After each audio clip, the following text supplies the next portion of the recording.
సిరిసిల్ల పట్టణంలోని గాంధీ చౌక్ వద్ద కాంగ్రెస్ నేతలు ముఖ్యమంత్రి రేవంత్ రెడ్డికి పాలాభిషేకం చేశారు.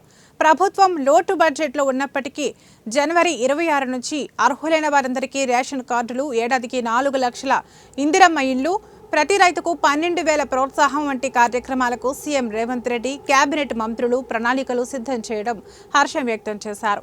గత ప్రభుత్వం 10 సంవత్సరాల పాలనలో పేదవాడిని పట్టించుకోలేదన్నారు. ప్రవేశపెట్టబోయే ఇందిరమ్మ ఇండ్ల పథకం కానీ మరియు రైతు భరోసా కానీ రైతుకు 12,000 రూపాయల రుణ సహాయం కానీ అలాగే ప్రతి ఒక్కరికి అనేక పథకాలు ప్రవేశపెట్టడం జరుగుతుంది.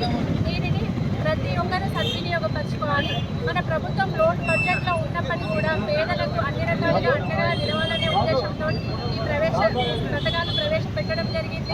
గత ప్రభుత్వంలో మాదిరిగా కాకుండా తన వాళ్ళకే కాకుండా లేదు ఇంకా ఏదైనా చూపించి వాళ్ళ కుటుంబాలకు సంబంధించిన వాళ్ళకు కానీ వాళ్ళ దగ్గర ఉన్న వాళ్ళకి కానీ మాత్రమే ఈ పథకాలు చేరాయి.